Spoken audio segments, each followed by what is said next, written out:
Sontoloyo emaha gitu, namanya juga Sontoloyo ya, saya emaha gitu, kalau Puya mau, ngotot bener sampai orang harus nurut. Saya tetap bertahan pada pendapat saya bahwa BUMN seharusnya dialihkan ke tangan swasta. Saya ingin agar kesetaraan ekonomi ada di semua lini, dan yang paling penting lagi menumpas koruptor.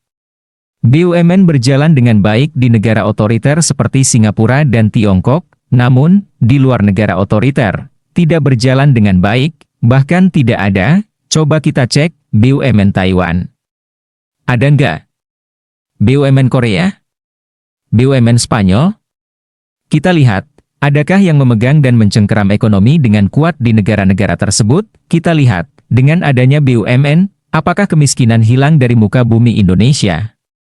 Itulah mengapa pendapat saya ini sudah sejak lama selalu saya usulkan.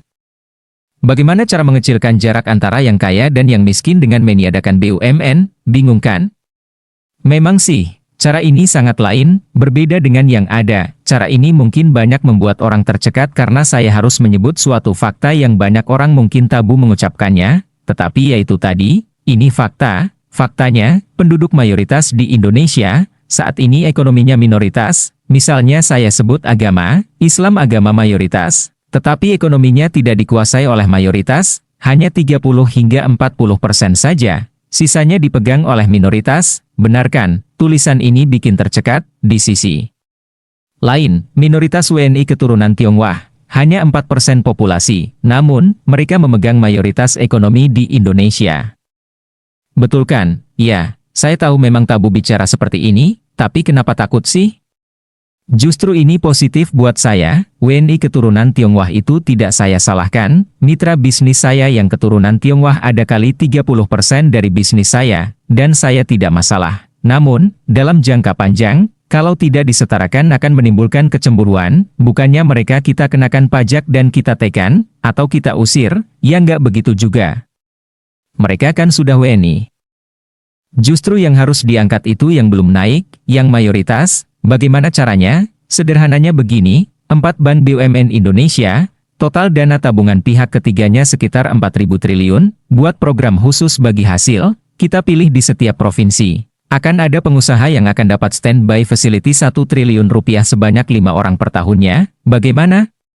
Memungkinkan nggak tuh kira-kira, kalau mau bikin pabrik, manufaktur, dan membangun bisnis, tinggal drawdown dana, kemudian aset tersebut dipegang bank selagi dana masih belum balik investasinya, jadi konsep bagi hasil antara bank dengan para pengusaha tersebut, andaikan setiap kabupaten ada 8 orang yang mendapatkan 300 miliar rupiah fasilitas standby loan. Jadi yang memperoleh dana investasi ini siapa? Ya hanya untuk para pengusaha putra daerah, asli warga setempat. Coba bayangkan setiap tahun 5 pengusaha per provinsi, 5 orang per kabupaten, selama 5 tahun ke depan, lantas parameter pemberiannya, apa?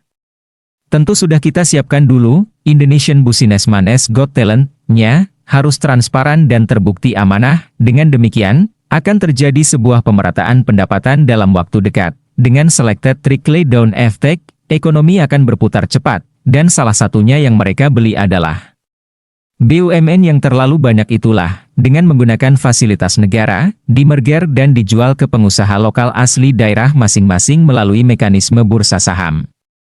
Semoga ide kecil ini bermanfaat ya. 17 Januari 2019